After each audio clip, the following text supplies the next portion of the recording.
நாடகத்தின் தலைப்பு மதிப்புகளும் மாற்றங்களும். கதாபாத்திரங்கள்: நாராயணமூர்த்தி, சுதாமூர்த்தி, டாடா நிறுவன அதிகாரி, பெண்மணி. காட்சி 1. வரலாற்று சிறப்புமிக்க கடிதம். சுதாமூர்த்தி அவர்கள் கல்லூரி அறிவிப்பு பலகையில் ஒரு விளம்பரத்தை பார்க்கிறார். அதில் பெண்கள் விண்ணப்பிக்க வேண்டாம் என்று உள்ளது.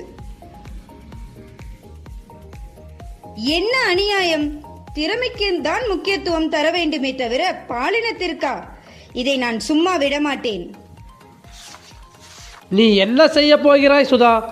அது மிகப்பெரிய நிறுவனம். நான் ஜேஆர்டி டாடாவிற்கே கடிதம் எழுத போகிறேன். உங்கள் நிறுவனம்தான் இந்தியாவிற்கே முன்னோடி.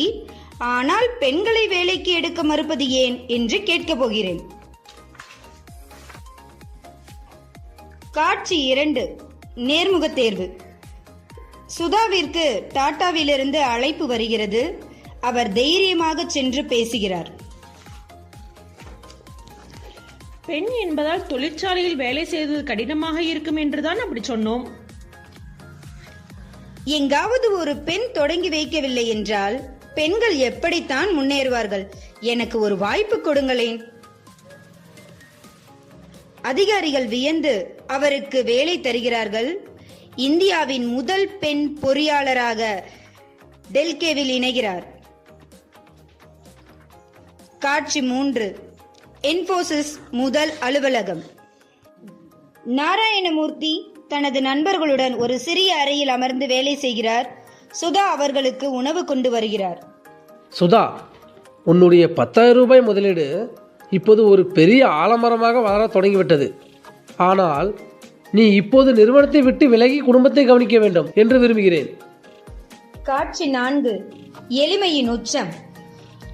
சுதாமூர்த்தி ஒரு சாதாரண சேலையில் இருக்கிறார். ஒரு பெண்மணி அவரை கேட்டில் கிளாஸ் என்று கிண்டல் செய்கிறார். நீங்கள் பிசினஸ் கிளாஸில் அமர தகுதி இல்லாதவர் போல் தெரிகிறது. ஒருவருடைய தகுதியை அவர் அணியும் ஆடையை வைத்து அல்ல, அவர் செய்யும் செயல்களை வைத்துதான் தீர்மானிக்க வேண்டும். சிறிது நேரத்தில் நாராயணமூர்த்தி வந்து சுதாவை அழைக்கிறார். அந்த பெண்மணி அதிர்ச்சியில் உறைந்து நிற்கிறார். பணம் என்பது கையில் வரும் போகும். ஆனால் நாம் கடைபிடிக்கும் நேர்மை, உழைப்பு மற்றும் அடக்கமே நம்மிடம் நிலையானதாக இருக்கும். நாமும் மலர்ச்சியான முகத்தை கொண்டு அனைவரையும் மலரச் செய்வோம். வியர்வை துளிகள் விதையாகட்டும், விடாமுயற்சி அதற்கு நீராக